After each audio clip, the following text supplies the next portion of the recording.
Senhor esteja convosco. Proclamação do Evangelho de Jesus Cristo, segundo Mateus.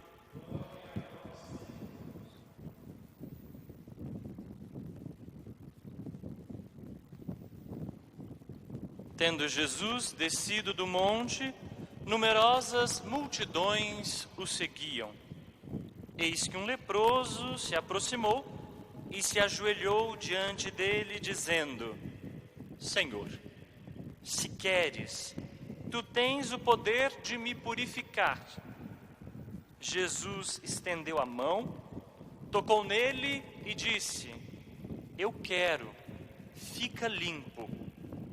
No mesmo instante, o homem ficou curado da lepra. Então Jesus lhe disse: Olha, não digas nada a ninguém, mas vai mostrar-te ao sacerdote e faze a oferta que Moisés ordenou para servir de testemunho para eles. Palavra da salvação. Glória a vós, Senhor. Aleluia, aleluia, aleluia.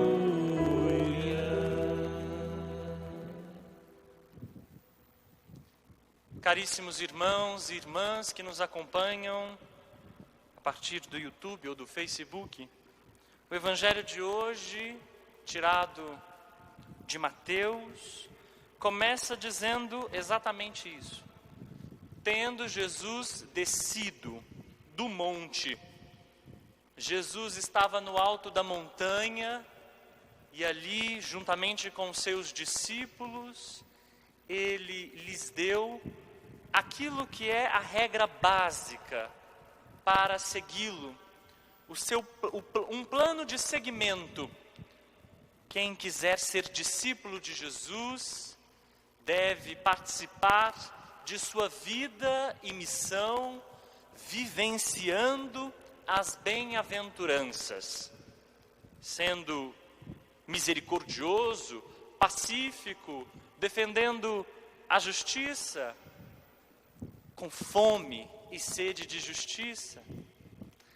Deve ser alguém que se põe a caminho, mesmo que por ora chore, mesmo que por ora se entristeça. Todos aqueles que choram serão consolados, todos aqueles que têm fome serão saciados, e os sedentos também. Jesus ensina-nos a caminhar, a persistir no caminho, apesar das cruzes e das dificuldades.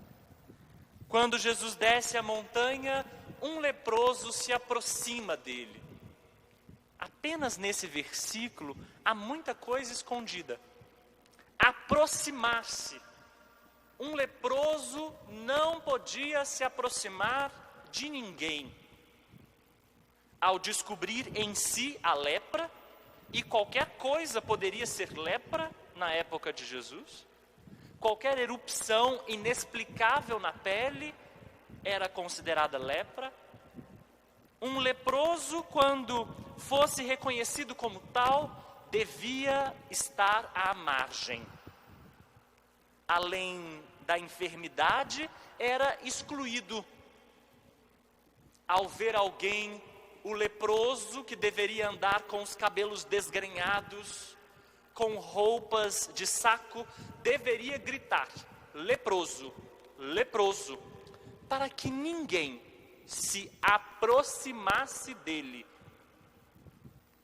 A compreensão da época era a de que tocando um leproso, você se tornava impuro.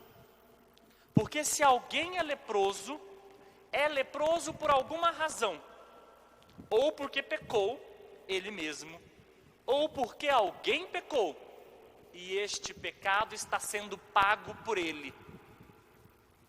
Sendo assim, o leproso é excluído, discriminado, pesa sobre ele a doença, e pesa sobre ele também uma culpa.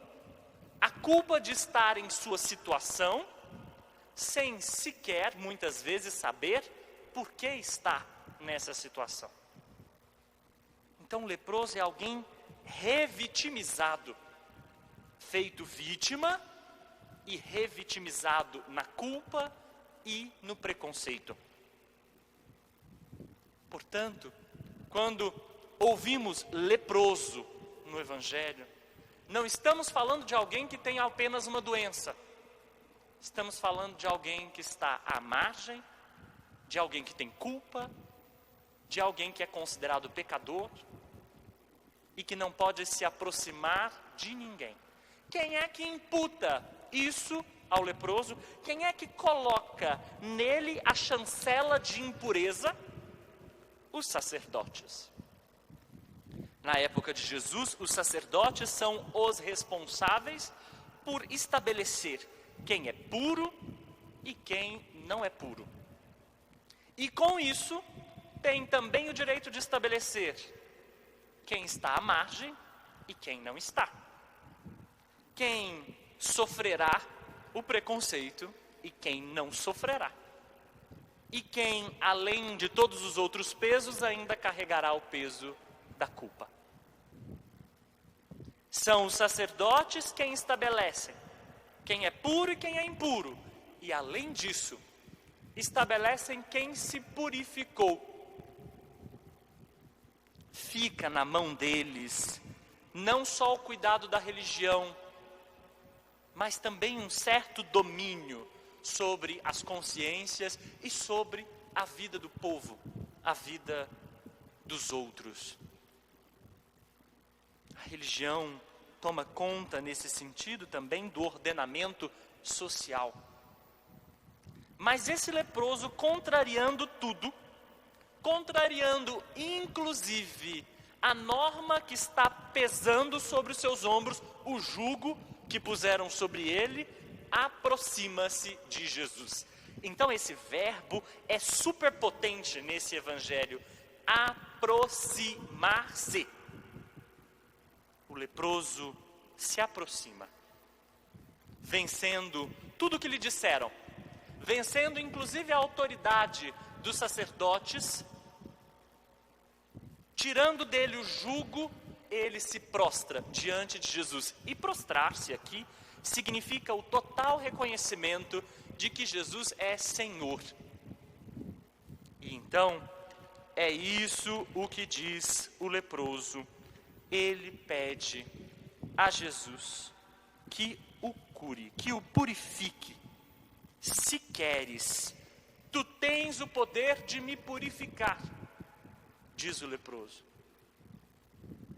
Ele empurrou a responsabilidade para Jesus? Não, ele já fez o seu percurso, já se levantou de sua indignidade, já saiu da margem, já correu para os pés de Jesus. E agora, aos pés de Jesus, reconhecendo como seu Senhor, ele deposita a sua vida. É confiança que nós temos aqui. É fé o que nós temos aqui. Se queres, é uma aposta. Ter fé é apostar. Ter fé é depositar a vida aos pés de Jesus confiantemente. Ter fé é só possível quando a gente se aproxima. Por isso, não é possível ter fé à distância. Não é possível ter fé se não for aos pés de Jesus. Fé, esta fé que é resposta, esta fé que é entrega, ela só se dá se a gente ousa aproximar-se. Se a gente ousa sair da distância. Da distância, não das posições. Não sejamos tolos de achar que se trata da posição dos corpos. Aliás, nesse tempo, a gente precisa dizer que o afastamento é importante. Mas se trata daquela proximidade íntima. A proximidade do coração. A proximidade da alma. Tem fé quem se aproxima de Jesus, de sua palavra. E é ao dizer, se queres, apostando em Jesus, que Jesus diz, eu quero, fica limpo. O milagre aqui é Jesus tocar o leproso. Porque vejam, se o leproso é impuro, ao tocar o impuro, quem o toca também fica igualmente impuro. Jesus não tem medo da lei. Jesus não tem medo do que estabelece o preconceito. Jesus não tem medo dos sacerdotes. Jesus não se contamina e não fica ele impuro, mas vencendo todo o preconceito, ele purifica tudo. Vencendo as distâncias que nos separam por causa do preconceito, por causa da violência religiosa, muitas vezes.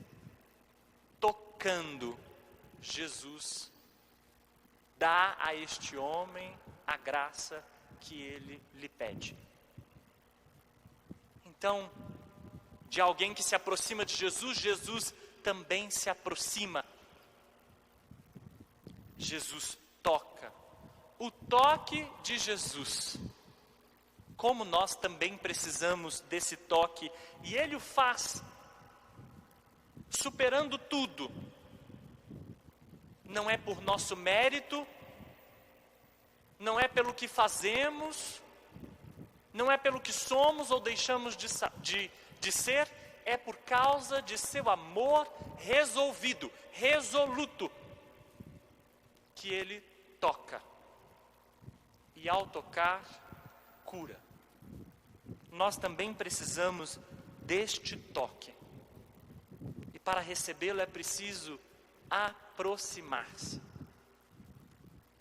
Que bom seria se nós saíssemos então da distância, da indiferença, da distância do medo, da distância da comodidade, essas que nos deixam exilados da presença de Jesus, para que aos seus pés nós possamos experimentar o seu toque que recobra em nós a dignidade que ficou esquecida ou foi muitas vezes arrancada pelos outros. Bom, nós temos dois sujeitos desobedecendo à lei aqui. Um leproso e Jesus Cristo. O que pode vir de alguém que desrespeita a lei? Maldição. Para quem desrespeita a lei sagrada e para quem desrespeita os sacerdotes, o que vem não é bênção, dizem os sacerdotes. Mas não é o que se vê aqui. Pelo contrário, do desrespeito da lei, tanto do leproso quanto de Jesus que o toca, o que procede é a graça da purificação, a graça da cura, a graça da salvação.